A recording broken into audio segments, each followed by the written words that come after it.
They say every house in Ridgefield Estates looks the same until night falls. That's when you learn which homes glow with peace, and which ones burn quietly from the inside out. The Stricklands had the kind of home folks envied, a two-story stone front colonial, with trimmed hedges, a bronze mailbox and an American flag that caught the morning light just right. Inside lived Hudson Strickland, a regional bank manager known for his charm and Sunday suits, Raina Strickland, his wife of 18 years, the kind of woman who still wrote thank you cards in cursive, and their two children, Lainey 17, and her little brother Jake, 10. From the outside, theirs was the picture of calm. But calm, as Lainey was starting to learn, is just silence pretending to behave. Myas. It started small, like hairline cracks in a porcelain vase. Hudson's shirt smelled faintly of perfume, the kind that didn't live in Raina's dresser. His laughter had changed too, lighter, younger, the sort that didn't belong to a man approaching 45. He began working late, always blaming end-of-quarter reports. When Raina called the office, his assistant politely said he'd left an hour ago. Lainey overheard it once while setting the dinner table. Her mother brushed it off with a nervous smile. Traffic maybe, but traffic didn't explain the lipstick stain. Lainey saw on the rim of a travel mug one Saturday morning. It wasn't Raina's shade. Raina wore muted rose. This was coral flame. Myas. Lainey had always looked up to her father. He'd taught her to ride a bike, walked her to her first day of high school, even built her a bookshelf when she started collecting novels. But lately he'd grown distracted, offering distracted nods in place of conversation. One evening, after dinner, she found him in the study, typing a message with a smile that didn't belong to her mother. When he saw her reflection in the glass door, he jumped and minimized the screen. "You need something, sweetheart." Lainey shook her head. "Just saying goodnight." That night she lay awake, staring at the ceiling fan. The blades turned slow, like the thoughts she didn't want to name. 2 weeks later, a warm Thursday afternoon, Hudson announced he'd be meeting a client after work. He left the driveway humming, his cologne thick in the air. Lainey's pulse raced. She grabbed her hoodie and phone, and followed on her bike, keeping a safe distance behind his black SUV. He drove out of Ridgefield Estates, past the shopping plaza, and stopped at Briarwood Cafe, a quiet spot with string lights and red umbrellas. Through the glass window, Lainey saw him. Hudson sat across from a woman in her 20s, long blonde hair, bright red dress, laughter too loud for the size of the table. He reached for her hand. She didn't pull away. The sight was small, simple, but it hit Lainey like a truck. Her father, her hero, was looking at someone the way he used to look at her mother. She wanted to run in and scream. Instead, she took a picture, hands trembling, breath catching, and biked home through the longest evening of her life. Mikra Waina was folding laundry when Lainey came in. "You okay, honey?" Lainey forced a smile. "Just tired." Hudson returned later, whistling. He kissed Raina's cheek and asked if she'd kept dinner warm. Lainey watched from the hallway, her stomach twisting as he wrapped his arms around her mother like a man who had nothing to hide. Upstairs, she stared at the photo on her phone, the proof glowing in her palm like a curse. She wanted to delete it, to pretend she hadn't seen what she'd seen. But something inside her refused. Mikrutz. That night, as thunder rolled faintly beyond Ridgefield's gates, Lainey whispered into the dark. "Why would you do that to her, to us?" The house was quiet, but it didn't feel safe anymore. Even the air conditioning vents seemed to hum secrets. By morning, her eyes were swollen from crying. At breakfast, Raina hummed softly while flipping pancakes. Hudson complimented her cooking, kissed her temple, and checked his watch. Lainey sat frozen, watching the two people who had built her world, one lying with his smile, the other blinded by it. As the garage door shut behind his car, she whispered the words that would define everything to come. "The secret that burned the house has already started to smoke." And with that, the flame was lit. The next few days in Ridgefield Estates carried a strange kind of calm, too soft, too deliberate, like a family trying to convince itself it was still whole. Hudson went about his routines as though nothing had shifted. Raina packed lunches, folded shirts, and kept her voice steady. But Lainey, she had changed. She had seen too much. The secret sat inside her chest, like glass, sharp and glowing, cutting her each time she breathed. Mikwez. It was a Wednesday night, when the dam broke. Hudson had just come home, jacket over his shoulder, hair damp from rain. Raina was upstairs reading, and Jake was asleep. Lainey stood by the kitchen island, her phone face down beside her. When he walked in, she didn't smile, didn't speak, just stared. Hudson loosened his tie, forcing a grin. "Hey, Pumpkin, you okay?" Her voice was flat. "Who's she?" He froze. "What do you mean?" "The woman at Briarwood Cafe. The one in the red dress." The words hung in the air like smoke. Hudson blinked, color draining from his face. His briefcase slipped from his hand and hit the floor with a soft thud. "Lainey," he whispered, stepping closer. "You followed me?" She stepped back. "I wanted to see what kind of man my father really was." Something inside him cracked then. The man who used to command meetings, who could sell trust to strangers, suddenly looked small, cornered by his own daughter. Tess." He ran a trembling hand through his hair. "Listen, sweetheart. You don't understand. It's complicated." "No," she said, eyes wet. "It's disgusting." Hudson swallowed hard. "Please, don't tell your mother, not yet. She deserves to know." "She will," he said quickly. Desperation creeping into his tone. "But not like this. You'll destroy her." "You already did." Lainey shot back. He looked around the kitchen like a man searching for an exit, then his voice softened. "Lainey, please, I'll make it right. I'll end it. I promise." She stared at him, unblinking. "Why should I believe you?" "Because I'm your father." The word father cracked in the middle, half plea, half excuse. Hudson reached into his wallet and pulled out his platinum card. "You need money for your senior project, right? Or that summer program you mentioned." Lainey flinched. "You think you can buy me?" He stepped closer. "Not buy, help. You deserve better. I can get you a car, a new laptop, whatever you need. Just don't tell her." "Not yet." His voice broke on that last line, and in that moment, something inside her, the little girl who used to run to him after every spelling bee, died quietly. She looked at the credit card lying between them. Then she picked it up, not out of greed, but as proof. Proof that her father's love had come with a price tag. For days after that, silence ruled the house. Raina noticed her daughter's withdrawal, the way Lainey's eyes lingered on Hudson too long, the way she avoided family dinners. But she didn't press. She thought it was teenage mood swings. Hudson overcompensated, bringing home flowers, making corny jokes, pretending not to feel the judgment radiating from his daughter's stare. But the guilt ate through him slowly. At night, he sat in his car, before coming inside, gripping the steering wheel until his knuckles turned white. He told himself he'd end the affair tomorrow. Peace.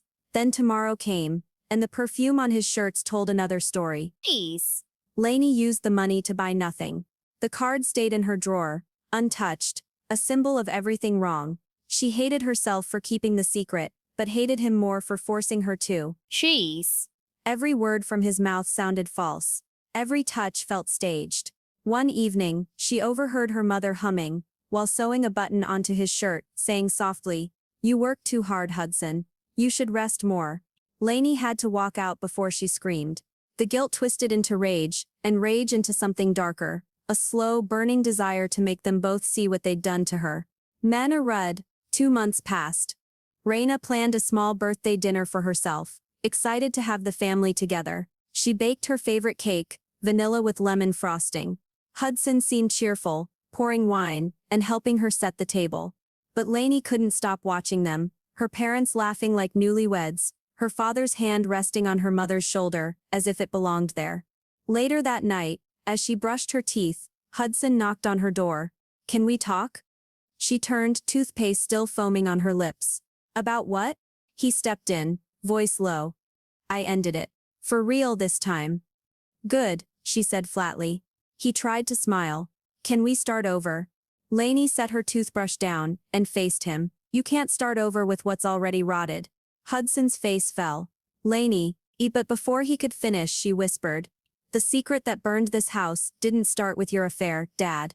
It started with your promise."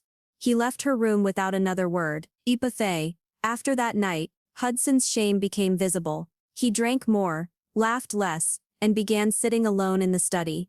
Raina noticed but stayed silent, mistaking guilt for stress. Lainey, meanwhile, kept her distance, a silent witness to her father's unraveling. She wanted him to confess. She wanted the truth to tear through their polished walls, but he didn't. And with each day that passed, her anger grew stronger, more calculated, turning into the quiet kind of revenge that waits for the perfect moment to strike. That moment, as fate would have it, wasn't far away. It would arrive wrapped in ribbons, candles, and a birthday wish that would burn far hotter than any flame in Ridgefield Estates had ever known. The Strickland home in Ridgefield Estates looked especially radiant that Saturday evening. Golden balloons floated over the dining room table, candles glowed beside a layered lemon cake, and soft jazz played from the corner speaker. It was Raina Strickland's 41st birthday, a quiet celebration she'd been looking forward to. Her husband Hudson had promised a family night. He'd even brought roses, the deep crimson kind that cost too much for a man who claimed he was budgeting. To anyone passing by, they looked perfect. The couple that aged gracefully, with two polite children and the kind of stability people prayed for. But that night, perfection was a glass facade about to shatter. Raina adjusted her pearl earrings in the hallway mirror, while Lainey stood behind her, helping zip the back of her floral dress. "You look beautiful, Mom," Lainey whispered, voice steady but heart racing. "Thank you, sweetheart." Raina smiled, brushing her daughter's cheek. "You and your brother are all the gifts I need." Lainey smiled faintly, but her eyes were hollow. In her pocket sat a flash drive, small, silver and heavy with proof. For weeks she had gathered screenshots, photos, receipts, everything. She had found the courage not from anger, but from disgust. The secret had eaten too much of her soul. It was time to let it devour someone else's. Niance, at 7 sharp, the family sat around the table. Raina cut slices of her lemon cake, laughing as Jake smeared frosting on his chin. Hudson raised a toast. "To the woman who makes our house a home." Lainey's stomach twisted.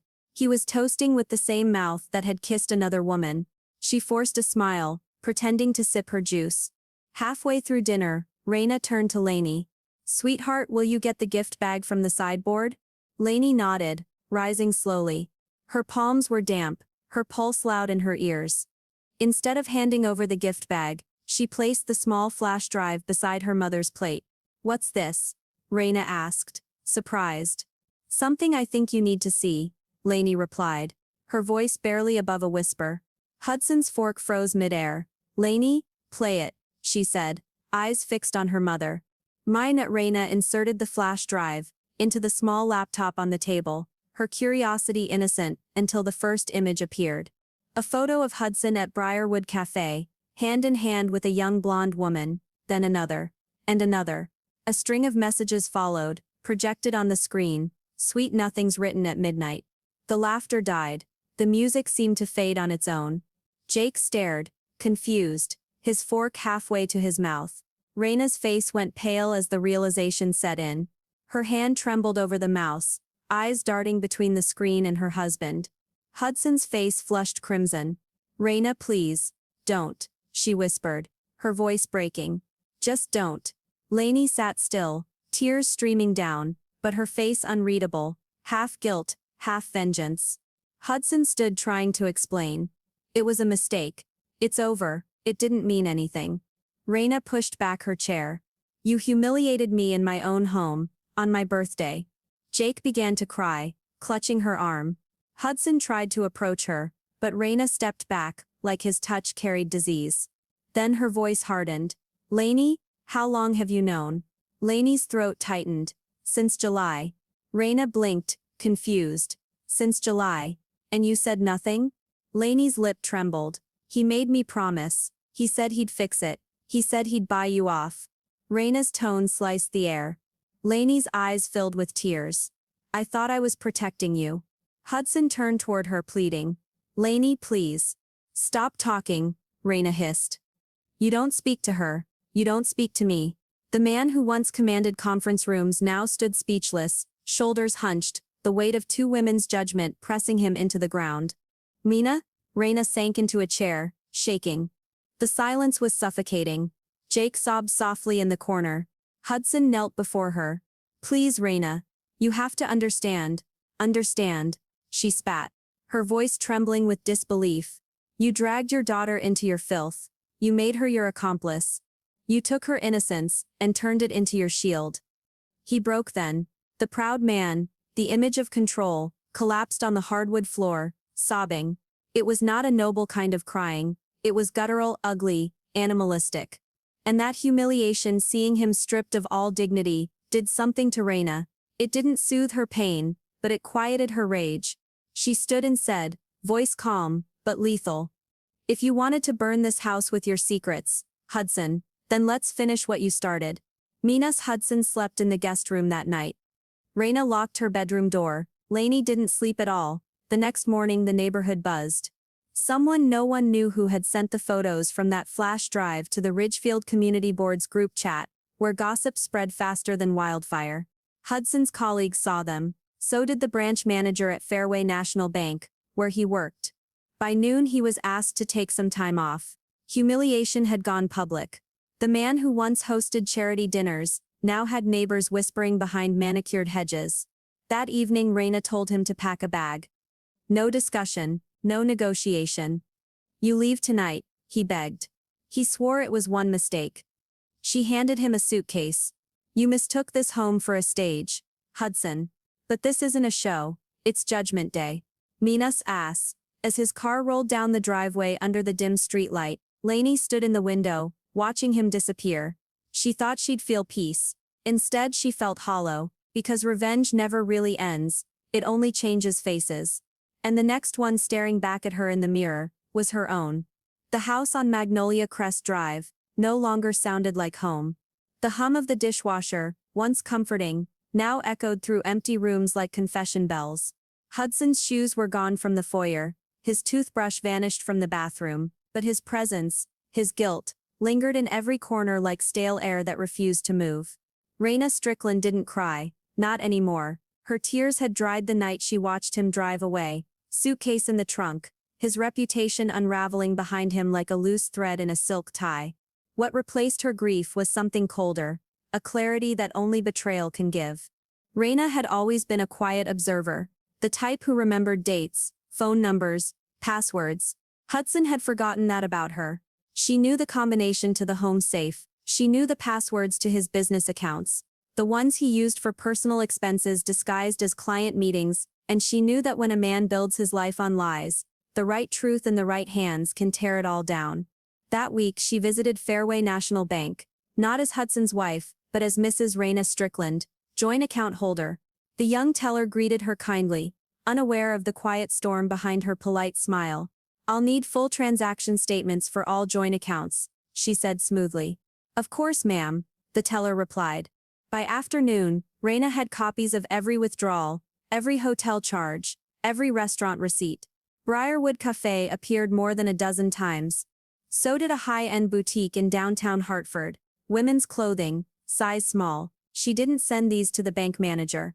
Not yet. She waited. Revenge, she'd learned, wasn't about shouting. It was about silence that scares. Hudson was staying at the Ridgeway Inn, a modest motel 15 minutes from Ridgefield Estates, far from the life he once curated. His phone buzzed with messages from colleagues, some apologetic, some gloating. He sat on the edge of the bed, scrolling through job listings. Each one required moral integrity or team trust. He almost laughed at the irony. His mistress Ayla Burton had already moved on, her social media flooded with beach photos beside another man. Hudson had texted her once after the scandal broke. We'll fix this. She'd replied with 2 words, you can't. For the first time, he realized how quickly love turns into leverage, and leverage turns into silence. On Thursday morning, the entire gated community received an anonymous email. Attached was a PDF titled, The Real Mr. Strickland. Inside were bank records, screenshots and images. Not from the dinner, but from months before. Each detail was clean, factual, undeniable. By noon, the Ridgefield HOA board had quietly removed Hudson's name from its list of donors. By 5, the bank placed him on indefinite suspension. He called Reina, voice shaking.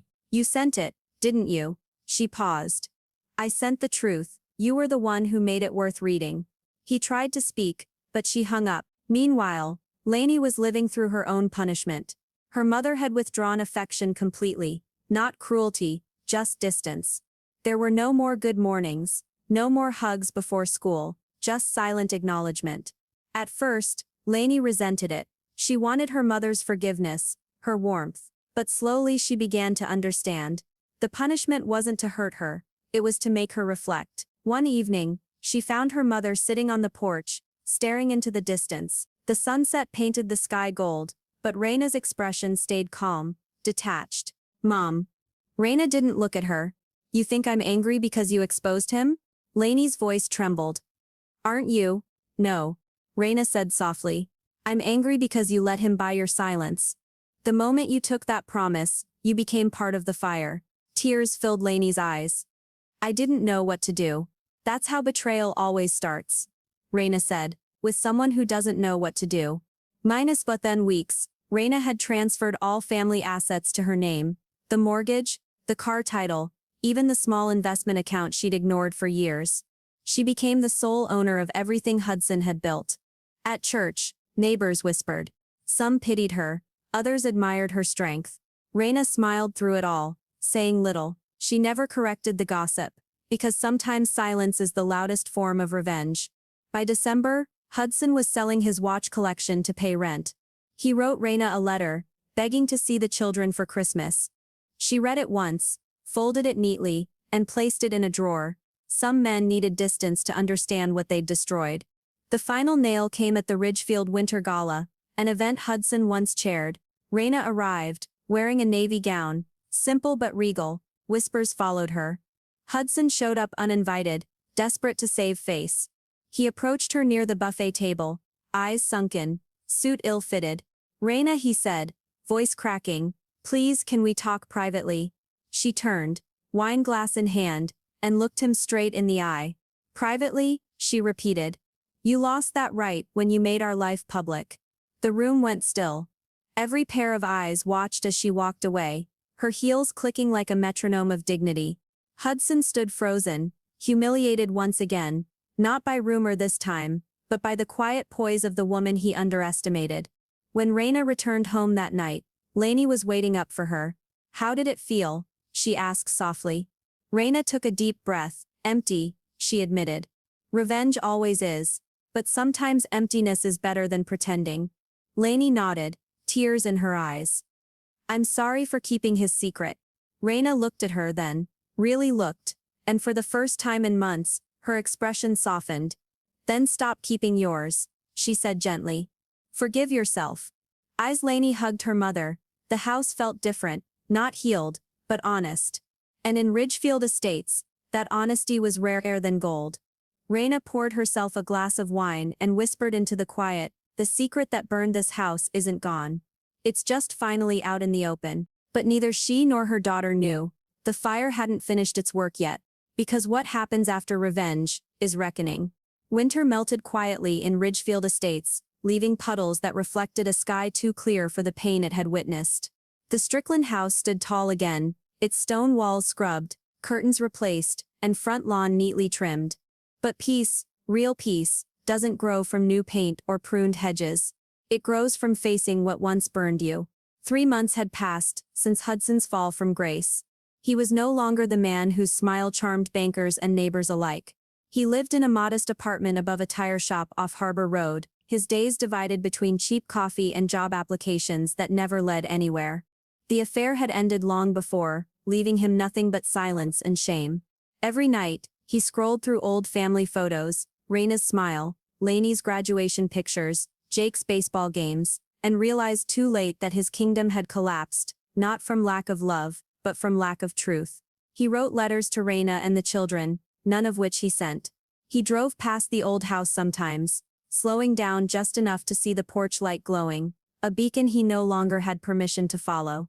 One cold March evening he parked across the street, unable to resist one last look. Inside, he saw Reina and Lainey at the dinner table, heads bowed in quiet conversation. He didn't dare knock. For the first time, he understood what exile truly meant, not being far away, but being forgotten in the place you once ruled.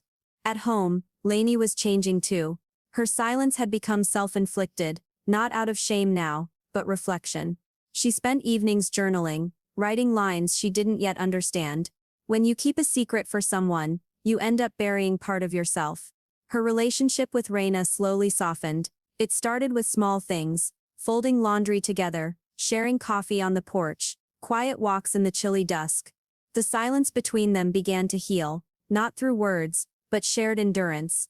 One Sunday, Raina asked her to help clear the attic. Among the boxes, they found old photo albums, wedding pictures, first birthdays, family trips before the cracks appeared. Lainey touched one photo of her father holding her as a toddler, both laughing under the summer sun. "Do you hate him?" she asked softly. Raina hesitated. "I used to, but hate is just grief, with nowhere to go." Then she looked at her daughter. "You can forgive someone, and still never let them back in." That night, Lainey understood the kind of strength her mother carried, the strength that didn't need to shout to make its point. A week later, Raina found an envelope in the mailbox. No return address, just her name, written in Hudson's handwriting. Inside was a single page. "I've lost everything but the lesson. Tell Lainey I forgive her for exposing me. Tell Jake I miss him. Tell yourself you were right to burn the bridge. But if there's ever a day you look out at the ashes and wonder if anything good came from the fire, remember this: I finally became honest, even if it took losing you to do it." Raina read it twice, folded it carefully, and placed it in the same drawer where she had kept his earlier plea for Christmas. Then she poured herself coffee, sat by the window and whispered, "Honesty came late, Hudson. But at least it came." That weekend, Raina decided it was time to clear the last remnants of their old life. She told Lainey to gather the albums, his letters, and the suit jacket he'd left behind. They went to the backyard, where the sky was fading orange and the air smelled like spring rain. Jake was away at a friend's sleepover. It was just the two of them now, the women who'd survived the fire. Raina struck a match. The flame flickered, then caught the edge of an old photograph. Hudson's arm around her shoulders, smiles too big for what they'd become. Lainey watched silently as the fire spread, curling photos into ash. Tears ran down her face, but she didn't look away. Raina whispered, "You know, Lainey, the secret that burned this house wasn't his affair. It was our silence." Lainey nodded. "Then let's never be silent again." They stood together, watching the memories turn to smoke that drifted above the hedges of Ridgefield Estates, rising free, like something finally released. In the months that followed, life found a new rhythm. Raina started working at a local accounting firm. She bought herself a small silver sedan, one registered solely in her name. Neighbors who once pitied her now spoke with admiration. That woman rebuilt herself from ashes. Lainey graduated that spring, giving a speech about truth and integrity. When she mentioned her mother in front of the crowd, Raina's eyes welled with quiet pride. Hudson wasn't there, but somehow, that absence made the moment complete. That night, Raina placed the graduation photo on the mantel. Just her and the children. No more missing pieces. No more shadows in the corners. She turned off the lights, looked around the quiet living room, and exhaled deeply. For the first time in years, the air in the house felt clean. In Ridgefield Estates, people still whisper about the Stricklands. They say their house burned without fire, and that from its ashes rose two women who learned that truth costs pain, but silence costs souls. Some secrets burn down homes, others build new ones from what's left. The secret that burned the house didn't destroy them, it purified them. A perp.